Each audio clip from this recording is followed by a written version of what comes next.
আসসালামু আলাইকুম প্রিয় ব্রাজিল ফুটবল ফ্যান্স। দর্শক, কি দুর্দান্ত একটা ম্যাচ আমাদেরকে জিতিয়ে দিল ভিনিসিয়াস জুনিয়র একাই আপনি বলতে পারেন, কেননা ৯৯ মিনিটের মাথায় যে গোলটা তিনি করলেন সত্যি অসাধারণ। ভিনিসিয়াস জুনিয়র বলে স্লোগান উঠে গিয়েছিল ব্রাজিলিয়ান স্টেডিয়ামে, কেননা ভিনিসিয়াস জুনিয়রই পারতো এই ম্যাচটা জেতাতে। শুরুর দিকে ভিনিসিয়াস জুনিয়র একটা পেনাল্টি আদায় করে রাফিনা সেই পেনাল্টি থেকে গোল করে। এরপরে কলম্বিয়া একটি গোল শোধ করে দিলেও কিন্তু সেলেসাওরা লাস্ট ৯৯ মিনিটের মাথায় দুর্দান্ত একটা গোল করে জয়টা নিজেদের করে নিয়েছে।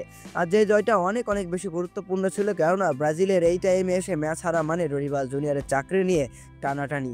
ররিবাল জুনিয়র হয়তোবা নেই চিন্তাই করতেছিলেন যে আসলে কি হবে, কেননা ম্যাচ কিন্তু প্রায় শেষের দিকে ভিনিসিয়াস জুনিয়র যেভাবে আসলে বলটা টার্ন করে নিয়ে গিয়েছিলেন সেইভাবে আসলে সচরাচর তিনি ব্রাজিলের জার্সিতে এইভাবে আসলে বল নিয়ে যে যান না বা তাকে যেতে দেখাও যায় না।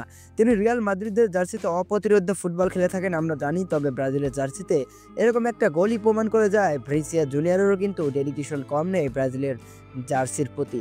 তবে যাই হোক দর্শক, ব্রাজিল দুর্দান্ত ২-১-এর একটা জয় পেয়েছে কলম্বিয়ার বিপক্ষে। আর এই জয় পাওয়ার পর কিন্তু ব্রাজিল কনমেবল অঞ্চলের পয়েন্ট টেবিলে ২ নম্বরে উঠে গিয়েছে।